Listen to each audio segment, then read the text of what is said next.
நாயகன் படம் ரிலீஸ் ஆனப்போ அந்த படத்தை பார்த்த இயக்குனர் பி வாசு அவர்கள் சூப்பர் ஸ்டார் ரஜினிகாந்த் கிட்ட போயிட்டு நாயகன் படம் பார்த்து எனக்கு பைத்தியமே பிடிச்சிருச்சு, ஆனால் நீங்கள் இன்னும் அந்த மாதிரி படம் பண்ணலன்னு சொல்லியிருக்காரு. அதுக்கு பதில் சொன்ன ரஜினிகாந்த் அவர்கள் நாயகன் படத்தை பார்த்து கமலஹாசன் அவர்களுக்கு கால் பண்ணி 3 ரவுண்டுக்கு அப்புறமும் போதை ஏறல, வேலு நாயக்கர் தான் என் மண்டைக்குள்ளேயே இருக்காருன்னு கமல் கிட்ட ரஜினிகாந்த் சொன்னதா பி வாசுக்கு பதில் சொல்லியிருக்காரு. சூப்பர் ஸ்டாருக்கே அப்படின்னா இந்திய சினிமாவில் இப்போ வர நாயகனோட தாக்கம் இன்னும் குறையாம இருந்துகிட்டே தான் இருக்கு. நாயகன் படத்துல அநீதிக்கு எதிராக குரல் கொடுக்கிற வேலு கேரக்டர் கொஞ்சம் கொஞ்சமா அந்த பகுதி மக்களோட கதாநாயகனா இந்த கதையில மாறுறாரு. இந்த கதையில அவரு சட்டத்தை மீறவரா இருக்கலாம், ஆனா அவரோட சட்டம் எல்லாம் காவல்துறையால பாதிக்கப்பட்ட மக்களை கண்டிப்பா காப்பாத்தும். அப்படி இரும்பு மனுஷனா இருக்கிற வேலு நாயக்கரோட இந்த கதையில வர பொண்ணு தான் சரண்யா பொன்வண்ணன் ஏற்று நடித்திருந்த நிலா அப்படின்ற கதாபாத்திரம். இந்த கதையில அந்த கதாபாத்திரத்தை காட்சிப்படுத்தின விதமே தமிழ் சினிமாவுக்கு ஒரு புதிய அனுபவத்தை கொடுத்தது மட்டும் இல்லாமல் இந்த கேரக்டர் இந்த கதையில் உருவாக்கின தாக்கம் ரொம்ப பெருசு.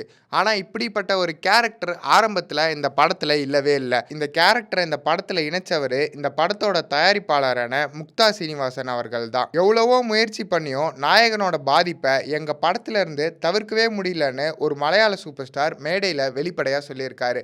அப்படி சொன்ன மலையாள சூப்பர் ஸ்டார் யாரு, அவர் குறிப்பிட்டது எந்த படம் அப்படின்றது உங்களுக்கு தெரிஞ்சா கமெண்ட் பாக்ஸில் கமெண்ட் பண்ணுங்க. இந்த நாயகனோட வாரத்தில் அந்த படத்தை பற்றின தெரியாத பல தகவல்களை தெரிஞ்சுக்க சினிமா போகன் சேனலை சப்ஸ்கிரைப் பண்ணுங்க.